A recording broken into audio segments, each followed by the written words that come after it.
അങ്ങനെ കാത്തിരിപ്പിനൊടുവിൽ കുബേര എന്ന ചിത്രത്തിന്റെ ഒഫീഷ്യൽ OTT റിലീസ് തീയതിയാണ് ഇപ്പോൾ ആരാധകർക്ക് മുന്നിൽ പുറത്തുവന്നിരിക്കുന്നത്. അതിന്റെ ഒഫീഷ്യൽ അപ്ഡേഷൻ തന്നെയാണ് ഇന്നൊരു വീഡിയോ ഭാഗത്ത് നമ്മൾ നോക്കാൻ പോകുന്നത്.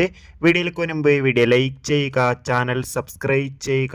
ജൂലൈ മാസം അങ്ങോട്ട് ധാരാളം ചിത്രങ്ങൾ OTT റിലീസിനെത്താൻ പോവുകയാണ്. നമ്മുടെ ചാനൽ ഭാഗം പരിശോധിച്ചാൽ ആ വീഡിയോയ്ക്ക് നിങ്ങൾക്ക് കാണാൻ വേണ്ടി സാധിക്കുന്നതായിരിക്കും.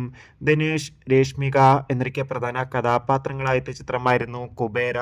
ചിത്രത്തിന് അത്യാവശ്യം ഒരു വിജയം സ്വന്തമാക്കാൻ വേണ്ടി സാധിച്ചിട്ടുണ്ടായിരുന്നു. അതുകൊണ്ട് തന്നെ എല്ലാ സിനിമാ പ്രേമികളും ഒരേപോലെ ചിത്രത്തിന്റെ OTT റിലീസിനായി കാത്തിരിക്കുകയായിരുന്നു.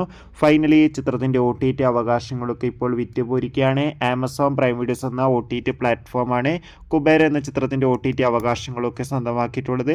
ഫൈനലി ചിത്രം ഈ വരുന്ന ജൂലൈ 18 തീയതി OTT റിലീസ് ചെയ്യുമെന്ന് ഒഫീഷ്യലായി കൺഫേം ആക്കിയിട്ടുണ്ട്. OTT റിലീസിനായി നമുക്ക് കാത്തിരിക്കാം.